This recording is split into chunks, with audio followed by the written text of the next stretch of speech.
স্বাদে ঘ্রাণে অতুলনীয় বিক্রমপুরের ঐতিহ্যবাহী ও বিখ্যাত খিরসা মাত্র 2টি উপকরণে। আজকে আমি একদম অথেন্টিক মিষ্টির দোকানের খিরসা তৈরি করার A to Z টিপস সহ রেসিপি শেয়ার করেছি।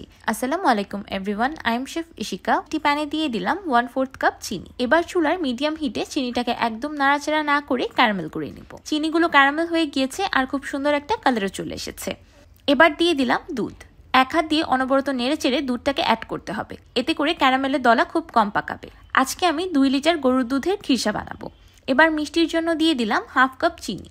এবার দিয়ে দিলাম 1/2 কাপ গুঁড়া দুধ। এবার প্রথম থেকে শেষ পর্যন্ত চুলার ফ্লেমটাকে মিডিয়ামে রেখে অনবরত নেড়ে চেড়ে দুধটাকে রান্না করতে থাকবো। এখানে একটি বিষয় লক্ষ্য রাখতে হবে, দুধটাকে অবশ্যই অনবরত নেড়ে চেড়ে জাল করতে হবে। যখন খিরসাটা এমন ঘন হয়ে আসবে আর এমন বড় বড় বুদবুদ দেখা যাবে, তখন চুলা থেকে নামিয়ে নিব। চুলা থেকে নামানোর সাথে সাথে আমি গরম গরম খিরসাগুলোকে একটি মাটির পাত্রে ট্রান্সফার করে দিচ্ছি। খিরসাগুলো যখন রুম তাপমাত্রায় চলে আসবে, তখন ফ্রিজে রেখে সেট করে নিব 1 ঘন্টার মতো। দেখতেই পাচ্ছেন খিরসাটা কত সুন্দরভাবে জমে সেট হয়ে গিয়েছে। এবার আমি আপনাদেরকে এই মাটির পাত্রটা উল্টিয়ে দেখাচ্ছি।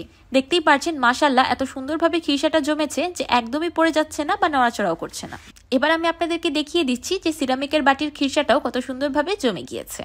তো তৈরি হয়ে গেল বিক্রমপুরের ঐতিহ্যবাহী ও বিখ্যাত দুধের খিরসা। দুধের এই খিরসাগুলো আপনারা একদিন বানিয়ে নর্মাল ফ্রিজে সংরক্ষণ করতে পারবেন 15 থেকে 20 দিনের মতো।